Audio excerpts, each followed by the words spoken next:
día, hermanos. En esta noche le damos las gracias al Señor por un día más que nos ha permitido tener este tiempo de enseñanza. Quiero darle la bienvenida a cada uno de los que hoy pueden conectarse y pueden recibir esta enseñanza.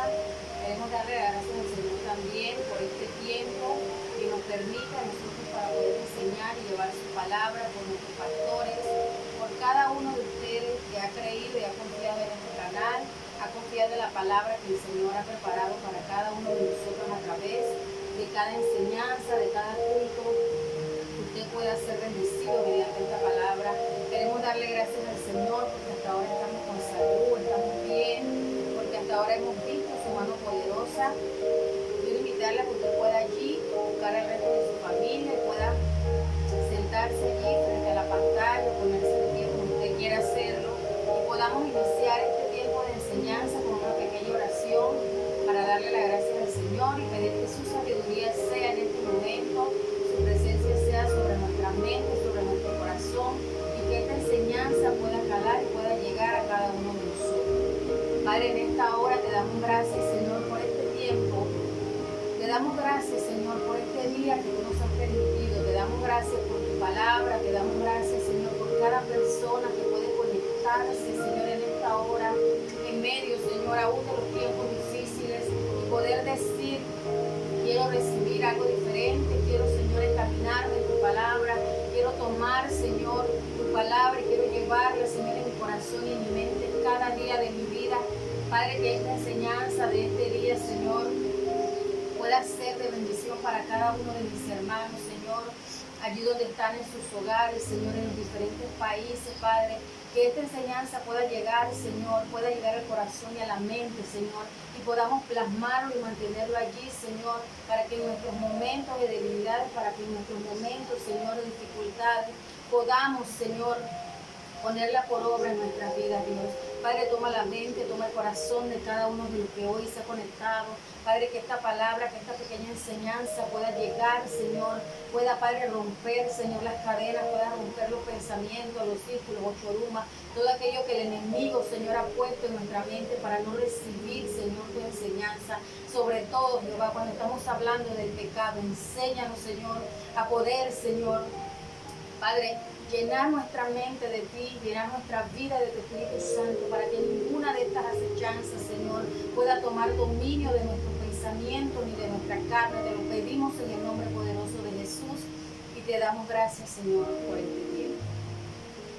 Ok, queremos iniciar recordándole que nuestra enseñanza se trata del pecado.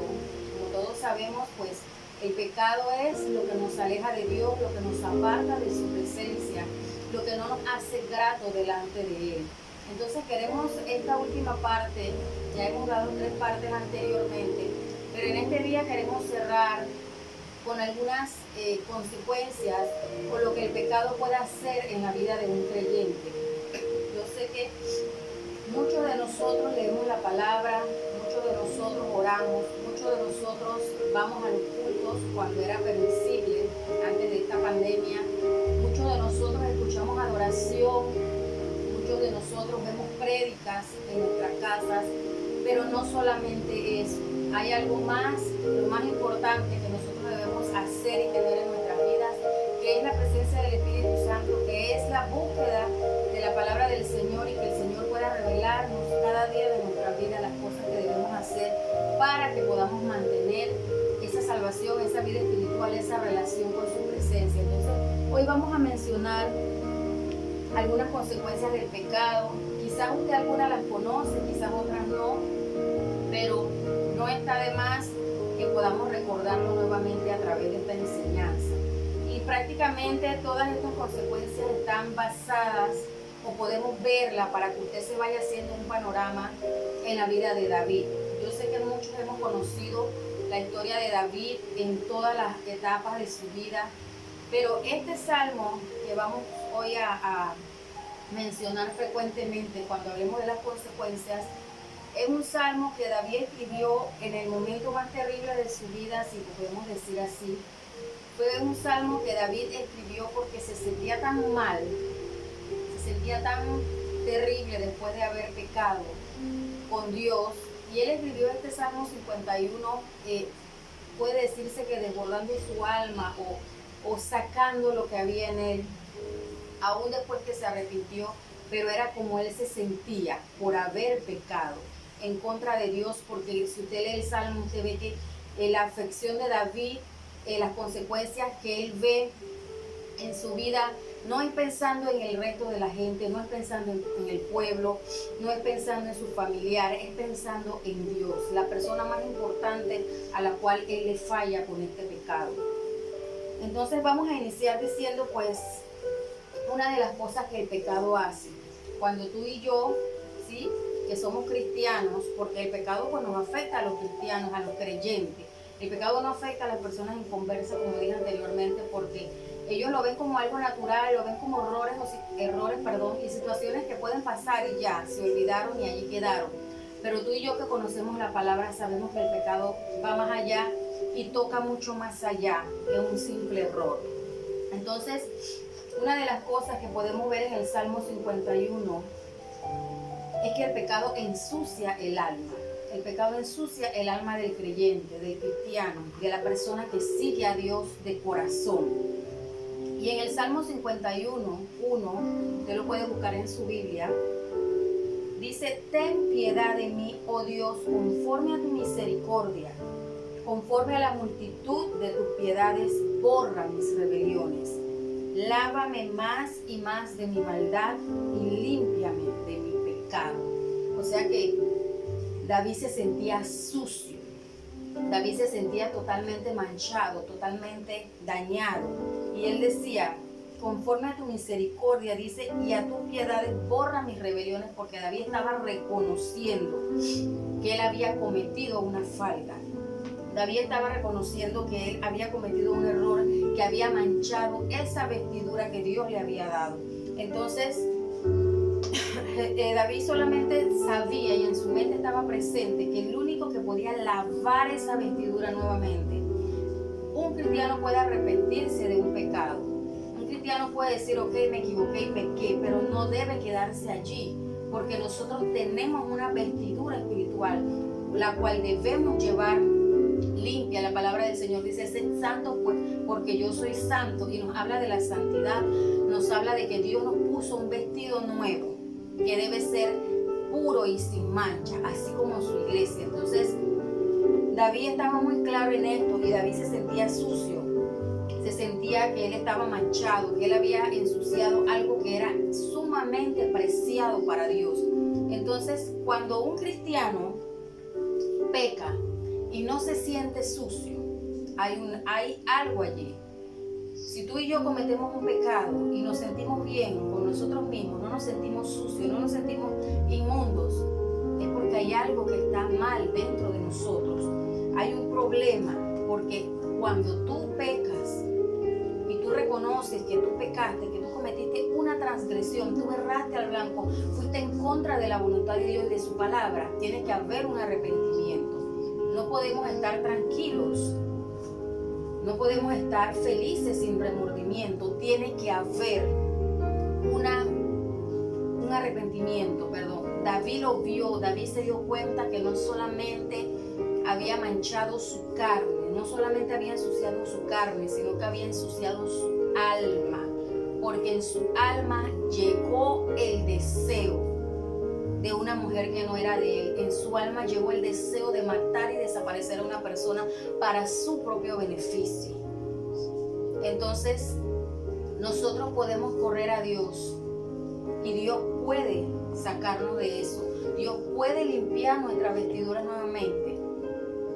Pero Dios, no nosotros, no un padre, no rezar 10 Padre Nuestro, 3 Ave María, no es nosotros ir a la presencia de Dios. En 1 de Juan 1:7 dice: pero si andamos en luz, como Él está en luz, tenemos comunión unos con otros, y la sangre de Jesucristo y su Hijo nos limpia de todo pecado. Si decimos que no tenemos pecado, nos engañamos a nosotros mismos y la verdad no está en nosotros. Si confesamos nuestros pecados, Él es fiel y justo para perdonar nuestros pecados y limpiarnos de toda maldad. La única forma de que Dios te limpie a ti y a mí es que nosotros confesemos nuestros pecados. Es que nosotros le digamos al Señor, reconozco que yo pequé, reconozco que yo cometí un error, Señor, reconozco que yo fui en contra de tu palabra, para que podamos ser limpiados. Entonces el pecado ensucia el alma del creyente. El pecado ensucia nuestra relación con Dios. Y por eso David se sentía de esta manera. Porque David sabía que Dios lo perdonó, pero él sabía que él estaba manchado, él estaba sucio por dentro. Y era lo que lo hacía sentir mal. La segunda cosa que hace el pecado en la vida de un cristiano es que el pecado domina la mente de la persona. El pecado domina nuestros pensamientos. Salmo 52:3 dice, porque yo reconozco mis rebeliones y mi pecado está siempre delante de mí. David sigue escribiendo allí en el Salmo 52 y dice, yo reconozco mis rebeliones y mi pecado está siempre delante de mí. O sea que David estaba diciendo que cada momento, en todo tiempo, en todo momento, él seguía recordando que él pecó, que él falló, aún en medio de esa situación. Y aún después de haber pecado, la persona que realmente tenía una relación con Dios, la persona que realmente adora a Dios, la persona que realmente tiene un compromiso con Dios, va a seguir recordando y le va a seguir golpeando ese error. Entonces, si usted es hijo de Dios, si yo soy hija de Dios, si nosotros anteriormente al pecado teníamos una relación con el Espíritu Santo, el Espíritu Santo no va a permitir que tú y yo olvidemos esa transgresión. El Espíritu Santo no va a permitir que tú y yo olvidemos así como así un pecado. Él va a seguir trayéndolo a nuestra mente, Él va a seguir trayéndolo a nuestra mente hasta que llegue un momento que tanto sea el remordimiento o la culpa que vamos a tener que confesarlo. Porque muchas veces el pecado se debe confesar, no solamente delante de Dios, sino delante de a quien hemos transgredido o delante de nuestra paternidad, de nuestros pastores. Porque cuando uno confiesa sus pecados, dice la palabra, alcanza misericordia. Y hay muchas veces en que uno tiene que confesar ese pecado. Y David estuvo mucho tiempo así con su mente, él mismo lo escribió, con su mente llena de eso, llena de las escenas tal vez, llena de los pensamientos, llena del remordimiento, porque el pecado tomó control de él, tanto que él se sintió abrumado, se sintió estresado. Y escribe este salmo diciendo, porque yo lo reconozco. Pero cuando nosotros no reconocemos nuestro pecado, pues estamos tranquilos. Podemos pecar, podemos cometer errores, podemos pecar con otras personas y vamos tranquilos a la iglesia. Como decía anteriormente, ir a la iglesia, todos los cultos, leer la Biblia, cantar, escuchar salmos, escuchar adoración, no te hace un cristiano verdadero, un cristiano genuino. Eso cualquiera lo puede hacer. Lo que a ti te dice que tú realmente eres un cristiano de corazón es la relación que tú tienes con Dios y es el fruto del Espíritu Santo que está en tu vida y está en mi vida. Entonces, 2 Corintios 10:5, si lo quieres anotar, dice, derriba todo argumento y toda altivez que se levanta contra el conocimiento de Dios y lleva cautivo todo pensamiento a la obediencia de Cristo. Ahí vemos a Pablo hablando. La mente es un campo de batalla estratégica. Y si Satanás puede entretener o él puede entrar a nuestros pensamientos con alguna tentación, entonces quiere decir que estamos perdidos. Si nuestra mente está abierta para que el enemigo pueda trabajar en ella, entonces estamos totalmente perdidos. Porque cuando nuestra carne domina nuestra mente, por más que alguien nos hable y nos aconseje, vamos a estar allí sumidos en esa tentación. Entonces el enemigo ataca la mente, claro que sí. Hay pecados donde no se dan de la noche a la mañana. Por ejemplo, un pecado de adulterio o de fornicación lleva un proceso, lleva un pensar en la otra persona, lleva un deseo de estar con la otra persona, lleva el querer imaginarse todo este tipo de situaciones emocionales o carnales porque está en la mente, porque allí te lo lleva el enemigo.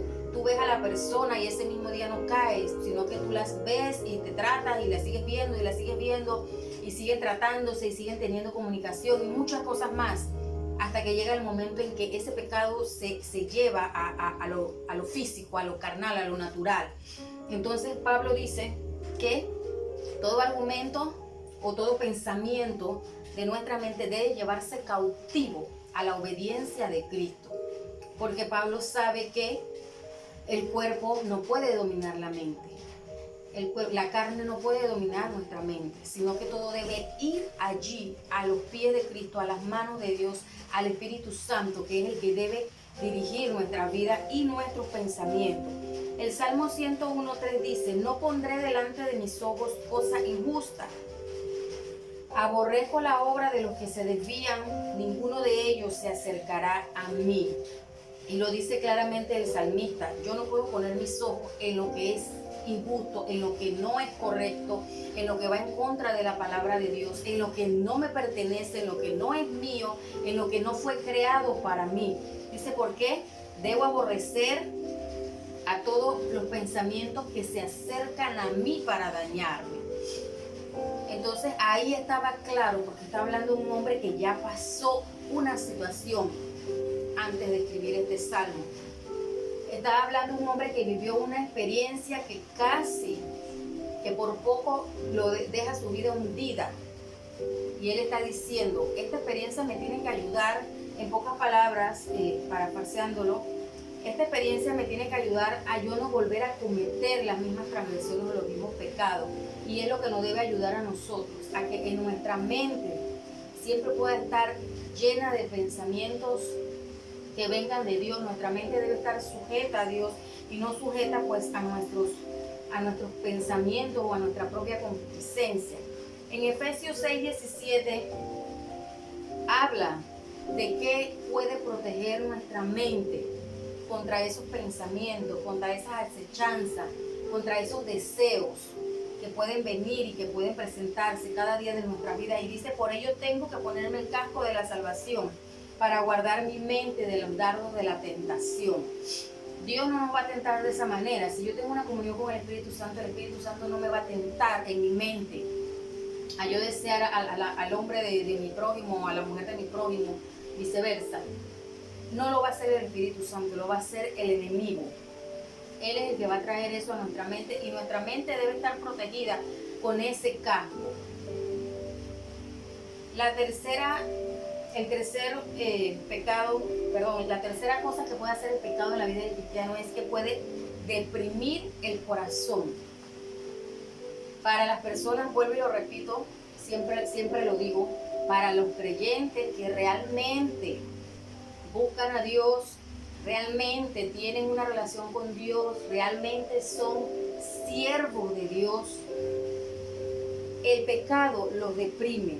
Cuando no lo han confesado, cuando están en el pecado, cuando cayeron en el pecado y no lo han confesado, cuando están en ese proceso, dice que el pecado deprime el corazón. Proverbios 20:17 dice: sabroso es al hombre el pan mal adquirido, pero cuando haya llenado su boca se convertirá en cascajo. Porque eso pasa. El pecado muchas veces llega a nuestra vida y caemos de una forma que no esperábamos. Y después que eso pasa, entonces nos damos cuenta, volvemos a la realidad, caemos en cuenta muchas veces, la mayoría, lamentablemente no todos, pero nos damos cuenta de que un minuto de alegría o de placer, como lo quieras llamar, dañó o puede dañar el resto de nuestras vidas, el resto de nuestro ministerio, nuestra familia, nuestros familiares, muchas situaciones. Entonces, ¿qué dice el proverbista o qué nos aconseja?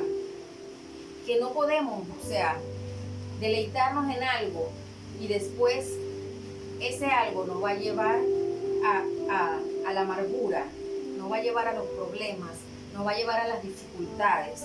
En el versículo 8 del Salmo 51, que es el salmo que David escribió en este momento de su vida, donde estaba tan tocado y estaba tan deprimido, se sentía tan mal, David habla sobre las consecuencias de su pecado y dice en este salmo: hazme oír gozo y alegría, y se regocijarán estos huesos que has quebrantado.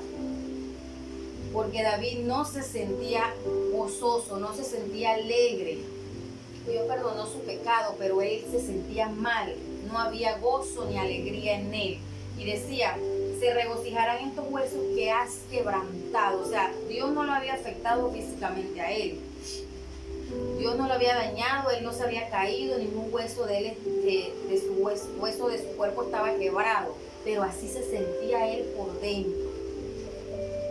Por dentro él se sentía que estaba todo quebrado porque él sabía el tamaño de la situación, él sabía el peso de lo que se había roto dentro de él al él cometer este pecado. Entonces en el versículo 12 David dice, devuélveme el gozo de tu salvación. ¿Ya? El versículo no dice, restaura mi salvación, Señor, porque David sabía que Dios lo había perdonado. Pero David le dijo, devuélveme el gozo de mi salvación. O sea, él quería sentirse nuevamente alegre, nuevamente confiado, nuevamente contento de que él había recibido el perdón y que él podía avanzar. Porque así hay muchas personas dentro del pueblo de Dios. Personas que han pecado, personas que han caído, han cometido algún pecado y aún Dios los ha perdonado, pero ellos siguen creyendo y no avanzan, no caminan, no van en pos de esa corona, no ejercen el ministerio que Dios le ha dado, porque siguen pensando y siguen atribuyéndose, siguen golpeándose, siguen recordando esos pecados y creen que no son merecedores de avanzar, de seguir adelante, porque el gozo no está en ellos, pero no porque Dios no los haya perdonado, sino porque ellos mismos sienten la culpa de haber cometido un pecado o haber ido en contra de Dios. Entonces David se sentía así, deprimido en su corazón, y es lo que hace el pecado. El pecado deprime a la persona, el pecado deprime al creyente a tal punto de que no lo deja que pueda levantarse nuevamente. Porque muchas veces la persona no se vuelve a levantar, no porque siga en el pecado, sino porque no tiene ese gozo de la salvación, esa alegría con la que caminaba antes de pecar y siente que no merece otra oportunidad, siente que las personas lo van a criticar, siente que Dios no le va a dar más dones o Dios no va a seguir glorificándose en ellos por causa de ese pecado que cometieron. Entonces el pecado te roba ese gozo, el estar alegre. Pero cuando nosotros somos verdaderamente hijos de Dios, es cuando pasa eso, cuando nosotros realmente sabemos que tenemos una responsabilidad, no solo con nuestros familiares, no solo con el ministerio, no solo con los pastores, sino con Dios. Pasa eso, nos sentimos que defraudamos a Dios y muchas veces caemos en esta circunstancia de la que hemos hablado, de que el gozo se va. Y muchas veces, lamentablemente, muchas mujeres y muchos hombres de Dios, muchos grandes hombres de Dios, el gozo no vuelve. Y su ministerio, su vida espiritual no vuelve a ser la misma causa de ellos. Entonces, de esta manera el pecado deprime el corazón del hombre. Otra consecuencia que puede traer el pecado a la vida del ser humano es que enferma el cuerpo y el alma. Y esto es algo muy importante, porque si nosotros somos cuerpo, alma y espíritu y tenemos dos de esas partes dañadas, pues obviamente nuestro rendimiento o nuestra vida espiritual va a estar muy afectada, porque dice Proverbios 17:22, pueden buscarlo. ¿Por cuánto tiempo puede alguien soportar esa presión en su vida sin que su cuerpo se afecte? O sea que Proverbios 17:22 está diciendo que el corazón alegre mejora la salud, pero un espíritu abatido seca los huesos. ¿Ok? Y es de lo que estábamos hablando en el anterior también. ¿Cuánto tiempo puede soportar una persona con la culpa o con la presión de que pecó, cualquiera que haya sido el pecado? ¿Cuánto tiempo puede una persona cargar con las consecuencias que le pudo haber causado a un familiar, a un amigo, a un hijo, a un esposo, a una esposa, aún a un ministerio, aún a unos pastores? Porque muchas veces, y más adelante vamos a hablar de esas consecuencias, este pecado afecta no solamente a la persona, sino que afecta a todo el que está alrededor de él. Entonces, ¿cuánto tiempo puede causar una persona con esta culpa? vuelvo y lo reitero, alguien que realmente se comprometió con Dios. Porque cuando es alguien que viene a Cristo solamente por venir y no hay una relación con Dios, no hay un interés verdadero, genuino, pues estas cosas le dan igual, ocultar o no ocultar el pecado, que la gente sepa que está pecando, no les da igual.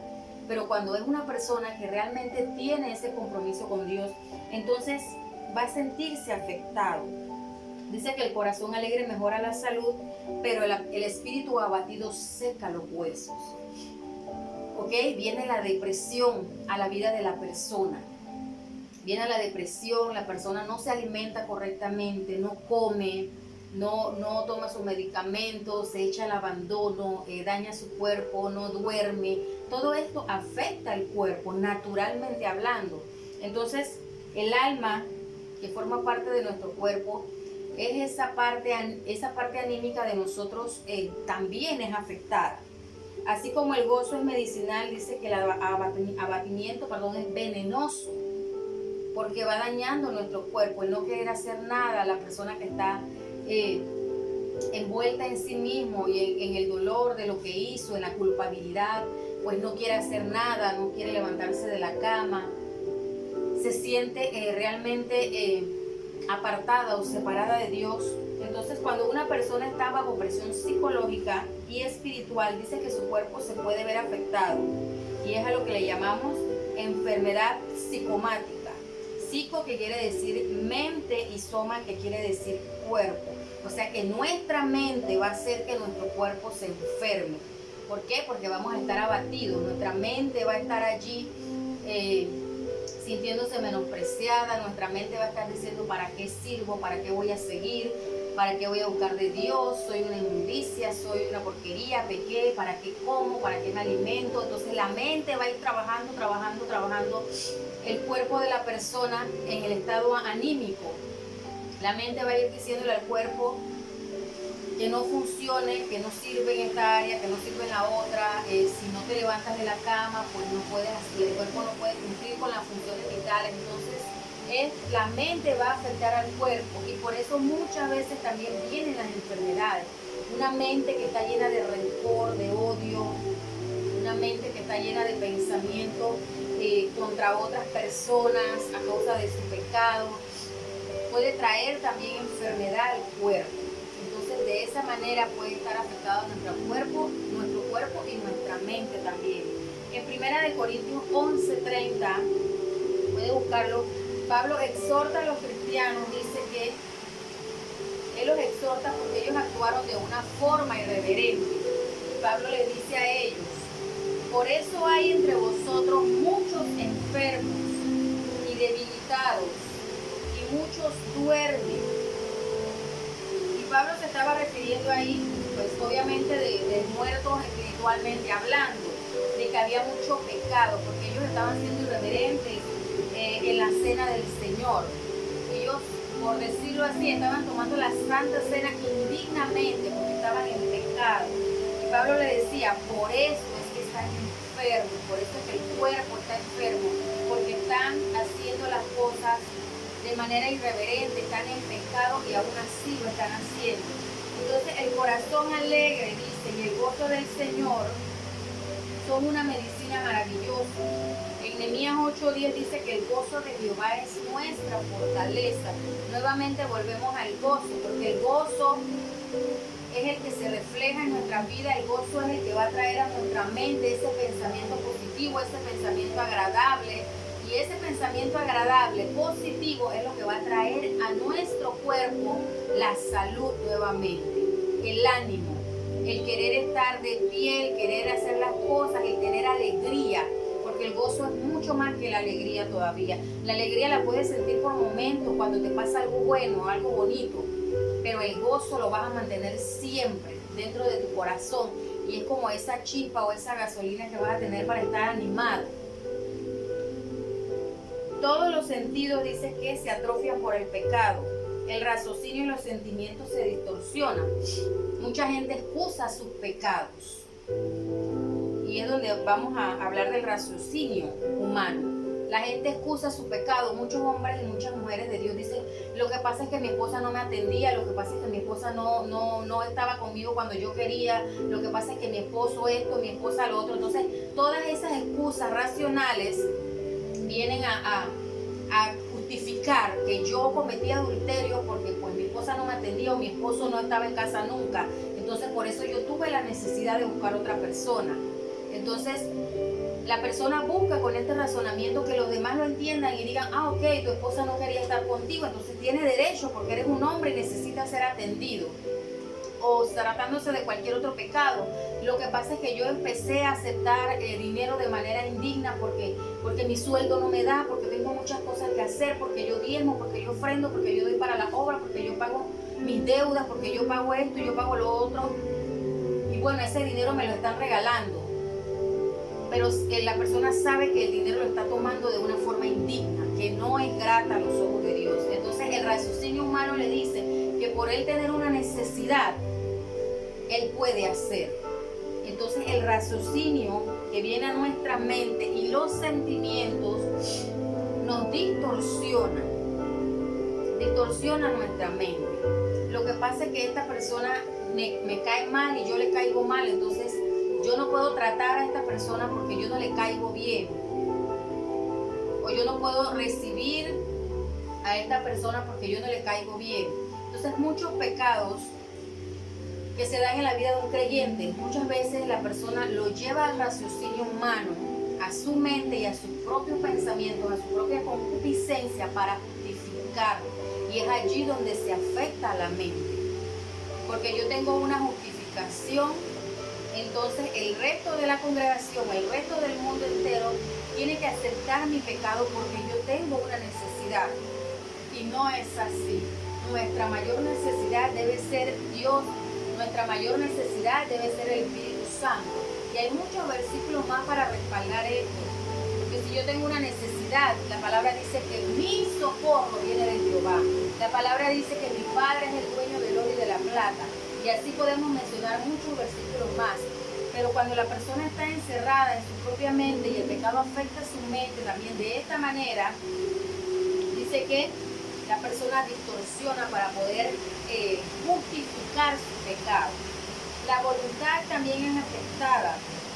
El hombre tiene una naturaleza caída, dice, y mientras más peca, más se debilita y más se enferma. Mientras más el pecado va formándose y está frecuente en la vida del hombre, pues la persona más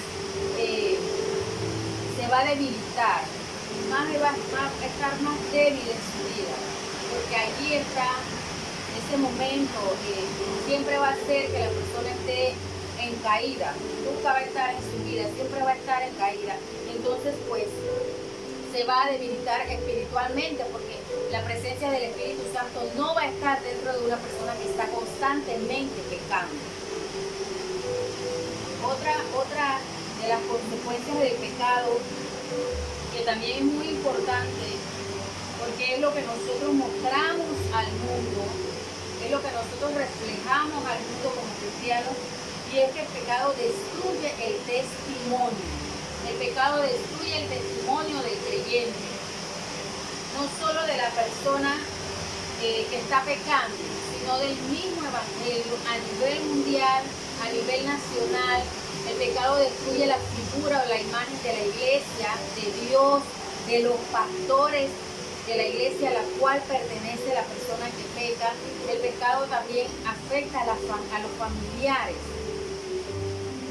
Por este testimonio, porque si tú pecaste, tú perteneces a X iglesia y tú sigues pecando, no confiesas tu pecado, pero sigues en el pecado, sigues visitando la iglesia, sigues realizando el trabajo que te ha sido asignado en la iglesia, pero otros conocen que tú estás en ese pecado. Obviamente esto va a afectar, porque el resto de las personas pueden pensar que tus pastores saben y aún te permiten poder realizar asignaciones dentro de la iglesia. Entonces afecta al resto de las personas también.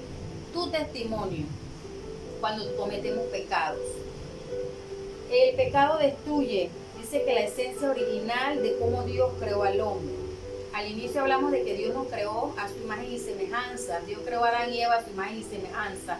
Y el pecado destruye esa imagen, porque ciertamente la Biblia dice que por cuanto todos pecaron y están destituidos de la gloria de Dios, pero gratamente vino Jesucristo para darnos esa libertad, esa gracia, para que ahora en estos tiempos, cuando tú y yo vamos a los pies de Cristo, nosotros recibamos ese perdón y nuestros pecados sean lavados cuando nosotros vamos al bautismo. Pero ¿qué pasa? Cuando nosotros pecamos, nosotros dañamos esa imagen. Nosotros distorsionamos la imagen, lo que nosotros reflejamos de Cristo. Y mucha gente dice, lo que pasa es que ahora se ve feo, antes se veía brillante, se veía una luz en esa persona, pero ahora que está así, ya no se ve. Entonces, el pecado deforma lo santo, lo deforma la gracia que hay en ti, deforma la imagen que tú das. De forma aún físicamente, hay mucha gente que se deforma. ¿Por qué? Porque cuando están en pecado, están en amargura, están en soberbia, están en rabia, están en enojo. Entonces eso le da una forma a su rostro, que no es la forma de luz, de claridad y de paz que tenía la persona antes de cometer el pecado. Entonces la persona es infeliz. Una persona que está en pecado no es una persona que está alegre, porque siempre está allí esa culpabilidad de que está haciendo algo malo, de que no está haciendo lo correcto. Y la persona que es descubierta, y no reconoce ese pecado, no reconoce que falló, que faltó, vive amargada porque piensa que el resto del mundo está contra él y que están dándole una carga que no le corresponde y que fue un error o que fue algo pequeño, que no tiene interés. Entonces la persona tiene esta actitud que no permite darle luz al resto de los que están alrededor de él, no permite que comparta la palabra. Entonces, ¿qué hace el pecado?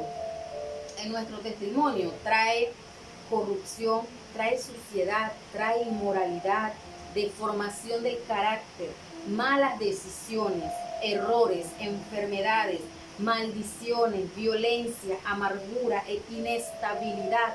Una persona con muchos errores en su vida no es una persona estable, es una persona inestable. Puede que se superen por un momento esa situación, pero nuevamente vuelve y cae. ¿Por qué? Como les dije anteriormente, el enemigo anda como león rugiente buscando a quien devorar. Él sabe cuáles son nuestras debilidades.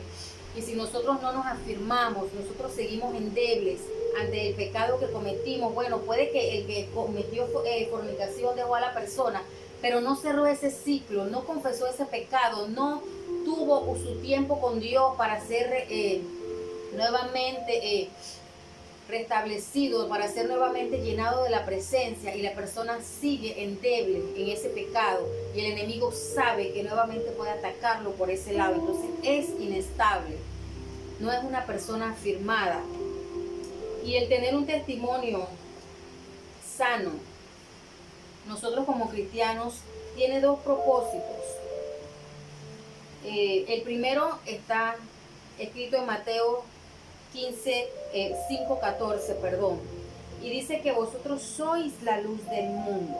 Entonces, por eso es importante que nosotros tengamos un testimonio sano e irreprochable, como dice la palabra, porque nosotros somos la luz del mundo y nosotros representamos ese Dios, nosotros representamos ese sacrificio, nosotros representamos esa palabra que está escrita en la Biblia, que puede que mucha gente la critique y mucha gente diga, pero ellos ni saben si realmente eso vino de Dios. Mucha gente ha escuchado que dice, pues eso lo escribieron hombres naturales como tú y como yo, que dicen ellos que Dios le habló. O sea, la gente habla muchas cosas de la Biblia.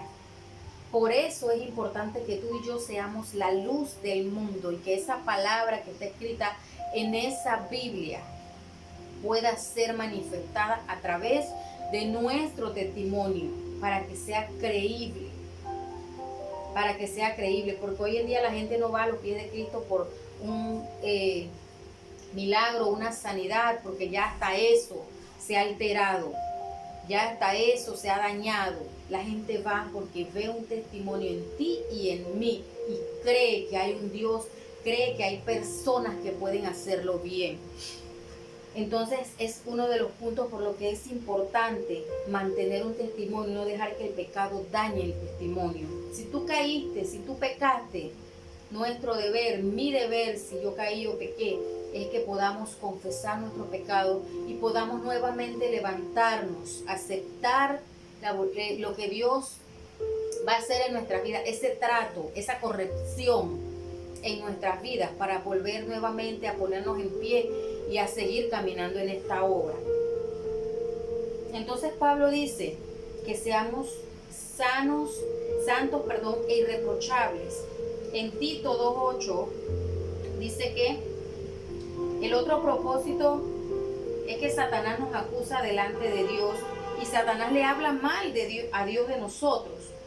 Y cuando nosotros damos ese mal testimonio, cuando nosotros cometemos pecado y lo mantenemos por allí oculto, cuando nosotros somos amargados, somos peleones, somos borrachos o un montón de pecados que nosotros a veces lo vemos como cosas pequeñas, insignificantes, cuando nosotros tenemos esos tipos de comportamientos en otros lugares, pero en la iglesia cuando vamos somos los mejores, los más santos, dice que Satanás nos ve.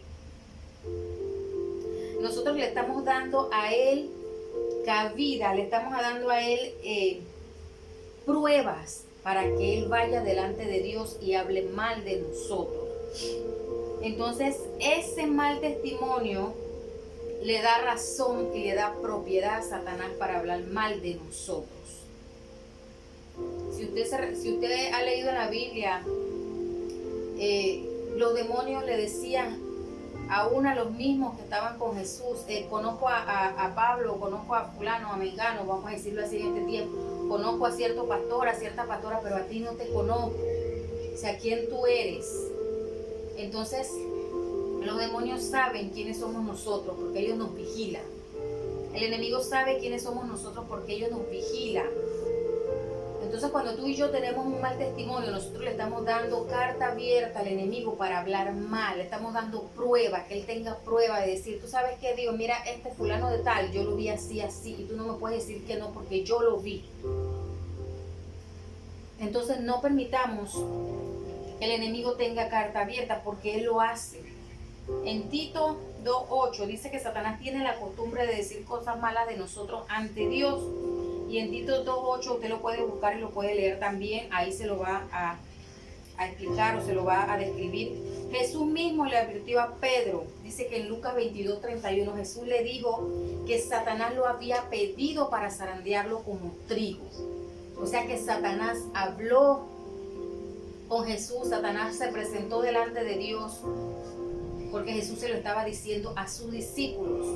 Satanás los pidió para zarandearlos como trigo, porque Satanás estaba viendo que ellos no estaban como que bien, como que había algo, como que él encontró por allí por donde él podía entrar, por eso él pidió para tocarlo. Entonces muchas veces nosotros hemos sido atacados por el enemigo.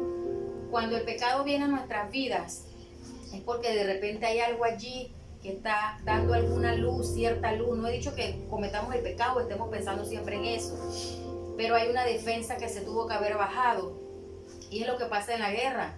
En la guerra el enemigo tiene que poder estudiar, tiene que tener sus lugares específicos para poder ver qué es lo que hacen su enemigo, la otra parte, qué es lo que están haciendo, dónde tienen esta debilidad, dónde se pueden meter ellos, por qué lado pueden entrar o por qué lado pueden atacar.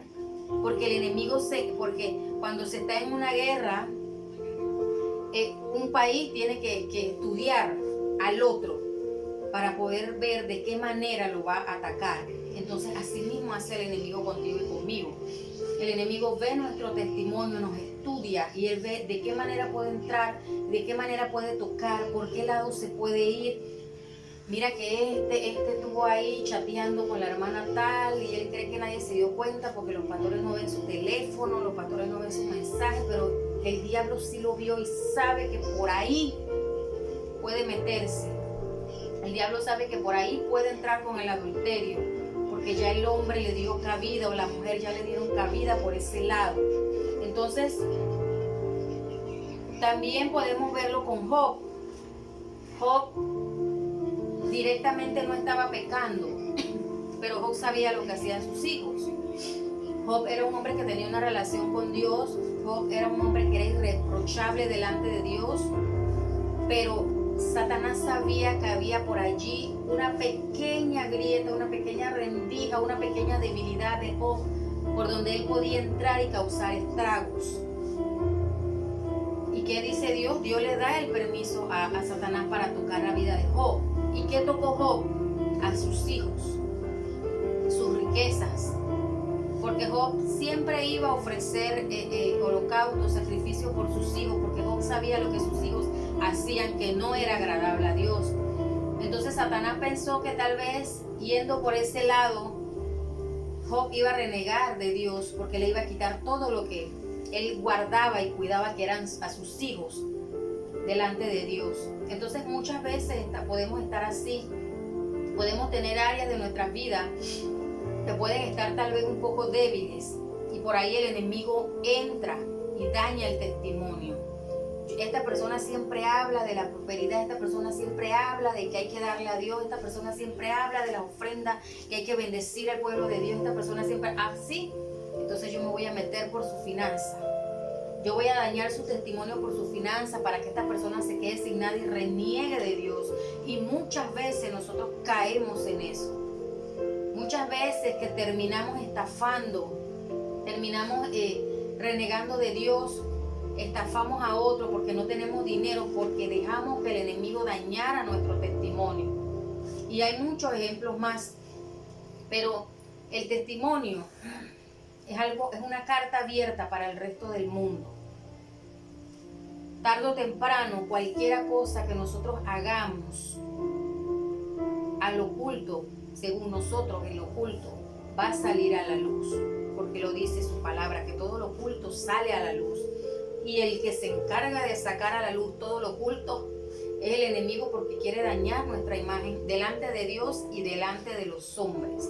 Y lo peor que él quiere hacer es dañarla delante de Dios, porque sabe que con Dios es lo principal en nuestras vidas. El hombre tal vez nos perdona, el hombre tal vez se le olvida, pero ese sentimiento que queda en nosotros con respecto a Dios, que fue el que quedó en David al sentirse tan mal y tan sucio con Dios, es el que muchas veces no permite a alguien que ha tenido una caída poder levantarse y poder recobrar y poder limpiar su testimonio nuevamente.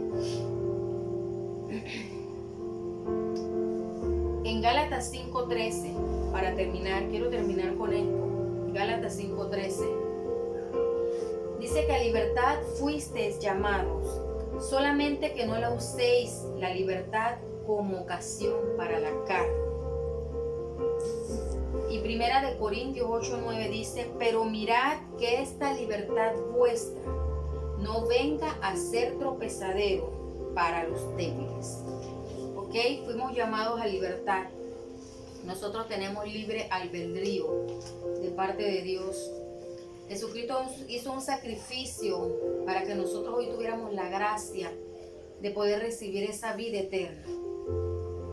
Pero lamentablemente hoy en día muchas iglesias, mucho pueblo de Dios ha tomado esta libertad para dañar el testimonio, para dañar la palabra, para tergiversar la palabra de Dios, para acoplarla a sus propios beneficios. La Biblia dice que en estos tiempos a lo bueno le llamarían malo y a lo malo le llamarían bueno. Y nosotros hemos visto esto muchas veces. Si usted va al YouTube, usted puede encontrar un sinfín de iglesias, un sinfín de doctrinas, un sinfín de iglesias que antes tenían una doctrina sana y usted las ha visto convertirse en doctrinas totalmente diferentes a lo que eran antes. Y pues es lo que nos dice Gálatas, es lo que se nos está encendiendo esa luz roja que está diciendo, cuidado, detente, mira lo que está aconteciendo. Tienes una libertad, pero no la uses para pecar, no la uses para llevar a otros al tropezadero. Que esta libertad no sea tropiezo para los débiles. ¿Quiénes son los débiles? Los que están llegando, los que están conociendo la palabra en este tiempo.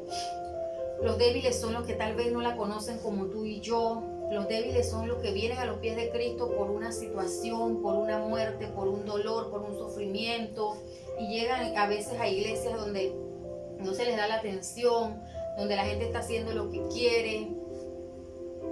No seamos de tropiezo para estas personas. Si usted ha cometido un pecado, si usted ha tenido una debilidad y usted no supo tener el coraje, o usted no supo tener la valentía de reconocer ese pecado y quedarse en ese lugar y ser restaurado por Dios, ser restaurado por la paternidad, ser restaurado por el liderazgo, por quien sea que lo fuera a restaurar. Si usted no tuvo esa capacidad, no dañe a otros. No se vaya, no vuelva al lodo.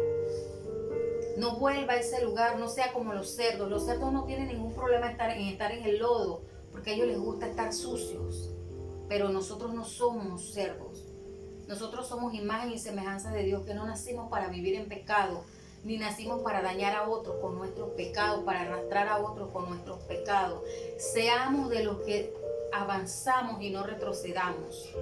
Seamos de los que agradezcamos la misericordia de Dios por habernos escogido un día y sacarnos de la inmundicia.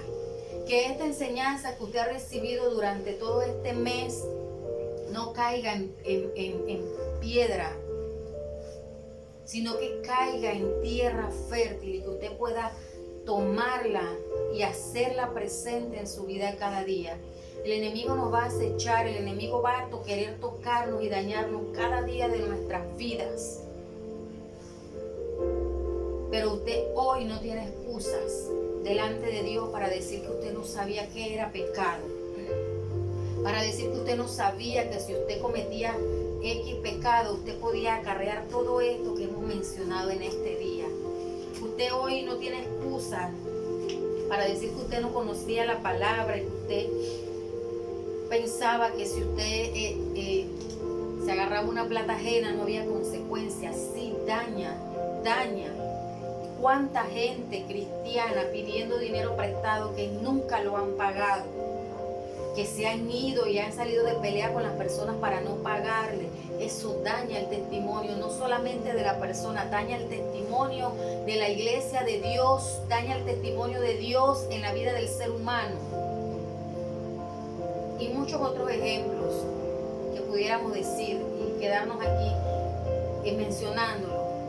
Pero lo más importante que el Señor quiere que nos llevemos de esta enseñanza es que todo aquel que peca, todo aquel que va en contra de la voluntad de Dios no es agradable a los ojos de Dios.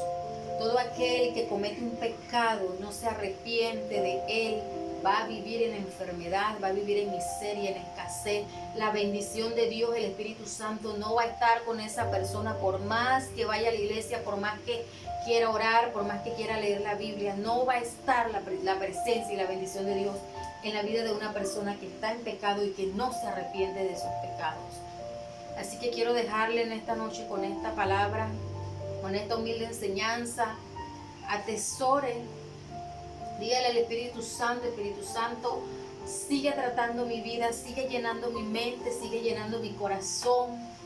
Si yo soy de esas personas que le gusta hablar mal de los demás, Señor, cierra mi boca, detén mi lengua para no tropezar, Señor, y no caer. Si yo soy de aquellos que le gusta estar viendo lo que no deben, Señor, mis ojos, así dice la palabra, si tu ojo te da ocasión de caer, sácatelo. Obviamente, físicamente usted no se lo va a sacar, pero usted tiene que buscar, entonces, trabajar espiritualmente en ese ojo, en esa visión que lo hace ver a donde usted no debe mirar, que lo hace pensar a donde no debe pensar, que lo hace sentir lo que usted no debe sentir.